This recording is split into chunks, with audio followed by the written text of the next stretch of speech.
When I'm not trying to choose the perfect piece of artwork to adorn on the single nail that came in my new place, I like to answer questions that I get on YouTube, so let's get to it. What is the most underrated, iconic guitar? So first, let's list the iconic guitars. I really think there's only 4 of them. You have the Gibson Les Paul, the Gibson SG, Fender Stratocaster, Fender Telecaster. I will accept arguments for like a 335 being in there. If you think like an Explorer is in there, you kind of have to take a serious look at yourself in the mirror. Again, I think those are kind of like just like the 4 heavy hitters, and just because they've been around for the longest. But of those 4, it is clearly the Gibson SG. I think it's one of the most underrated guitars of all time, and not alone just being one of the most iconic guitars of all time. And I was wondering like why that actually is. And I think one of its like greatest strengths is also its like greatest weakness, as far as like maybe seeing a lot of them, because I don't see a lot of SG players on YouTube specifically, even though some of my favorite players ever have been SG players. Iommi specifically is kind of like my guy when it comes to like, you know, soloing and just SG playing in general. But I do think that Angus Young, just being kind of like the harbinger of rock, has almost in a way kind of associated himself so closely with the SG that maybe it's like if you're not an AC/DC fan, you don't really consider owning a Gibson SG. And I remember when I was first starting out in high school, getting one of the SG specials that they had back then was the only like good guitar that I could even remotely come close to affording. So back when I was working at Blockbuster Video every day after school, I saved up. I finally got one of those SGs that came out like around like the early 2000s, I think. And it was absolutely awesome. It was a fantastic guitar. Sadly, like a lot of people out there, it had to go in my mid-20s to pay the rent. But I'm definitely glad that I'm kind of rocking this one. Now, this is the special, which with the mini humbuckers, we'll probably do some videos on soon, for sure. But there's just something about, like, having an SG in your hands. I personally like the balance. I know some people kind of think it's, like, a little bit offset. I like how thin the body is. And it's almost like you just feel like just rocking, like just like almost kind of like heavy power chord rocking every time you just pick it up. There's something about the neck that just kind of like takes you there. So for better or worse, I think that's why it's kind of underrated, because it's so closely associated with like a particular sound that it almost gets typecast to a certain point.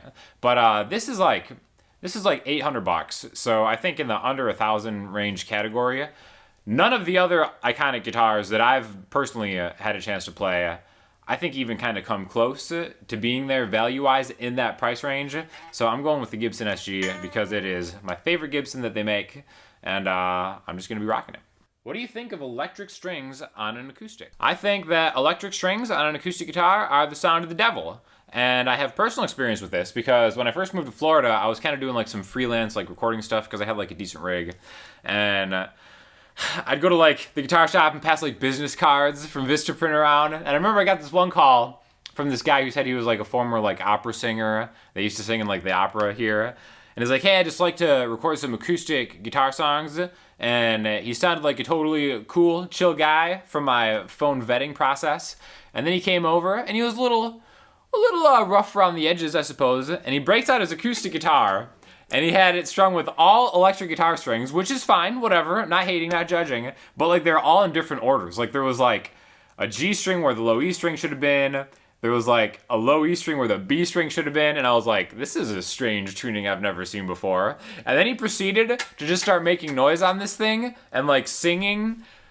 And it was awful. It was the worst sound I ever heard. And it was really terrifying and frightening because he seemed like a normal guy. And then he started playing the song. And it was just so odd. It was so bad. At first I was like, well, this is clearly some kind of joke that somebody's playing on me. And then after I realized it wasn't a joke, I was like, this is it. I'm going to be murdered very shortly here. My life is over. You know, and I just started kind of making peace with it. But again, ended up being a cool guy who just took a lot of crystal meth. And it resulted in him putting electric guitar strings on his acoustic guitar. So needless to say, not a huge fan of electric strings on an acoustic guitar. Now, for the high E string, if you're in a pinch, like I remember back in the day, I think I probably may have done that once, just put like a 10 gauge high E string on an acoustic guitar, like if I didn't want to buy a whole set, back when things are rough. But aside from that, can't say that I'm a big fan. Pair of wankers with horrible sounds. Everybody knows that the best wankers come in pairs. I'm assuming this is a British guy, and I love British language so much that even when I'm being clearly insulted by it, it still kind of feels classy and like a compliment. So thank you very much. Sean, a question for you. Have you had experience with joining or starting a band and the political mayhem? How does one wade through the power struggles and artistic freedom with a new band, also joining an existing band and managing the tribal mentality to new corners to a positive end? Man, I'm having a hell of a time to the point of just going solo. Thoughts or tip would be great. Well, you're talking to a guy who has gone solo for the longest time strictly because of this. Anytime I've ever tried to like start a band or join a band, it is comical how quickly the cliches of what we all assume, like of what our minds tell us being in a band is like.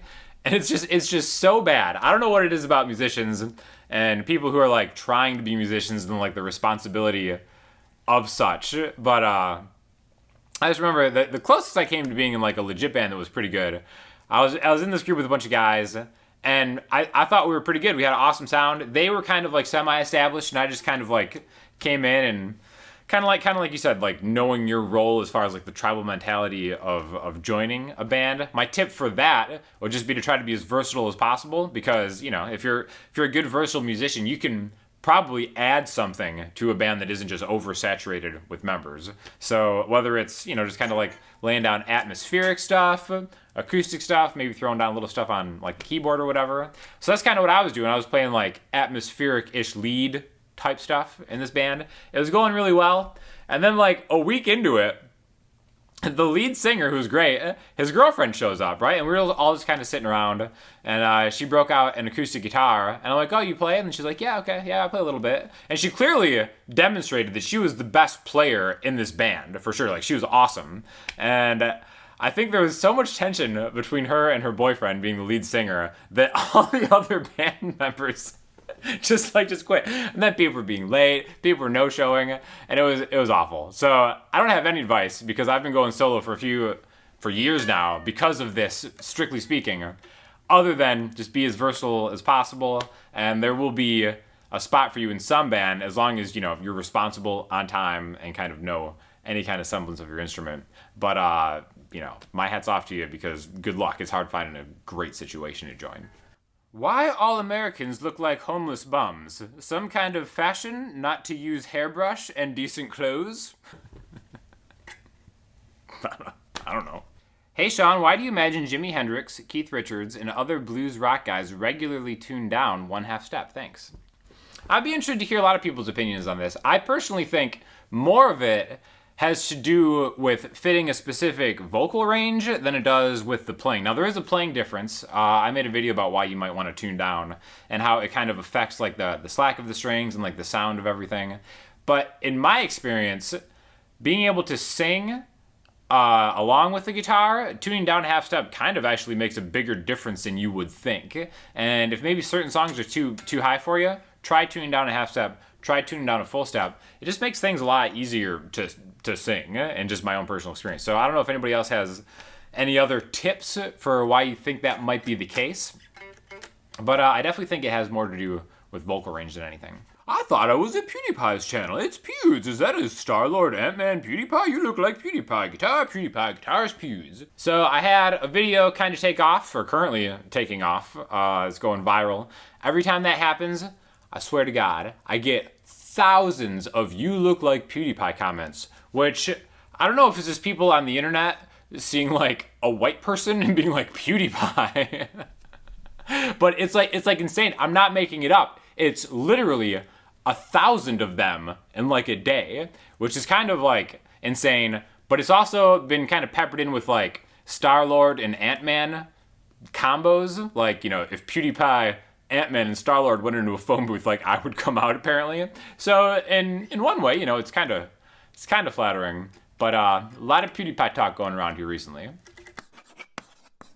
So for listening homework this week, I'm going to throw you to an Arcade Fire song off the album Reflector, which is the whole album is kind of hit or miss for me, but listening to it again this week, really incredible mixing on this album, and really great compositions as far as like, there's like a lot going on in these tracks, but everything still has its own space. So it's kind of like a good thing to listen for, because there's some really cool like arrangements going on in this album specifically. Also, for the class that I made with Ian, which I'll link to below if you haven't checked that out yet, I just added MP3s of all the backing tracks. If maybe you've already taken the class or maybe you're thinking about doing it, where it's just kind of like a class on how to solo or how to like jam with another guitarist. We made a bunch of backing tracks, but I have added MP3s to the resources section in there, so check that out if you want to. And if you have any questions or comments, hit me up in the comment section, Instagram, Twitter, or the website. I'll talk to you all soon. Thanks.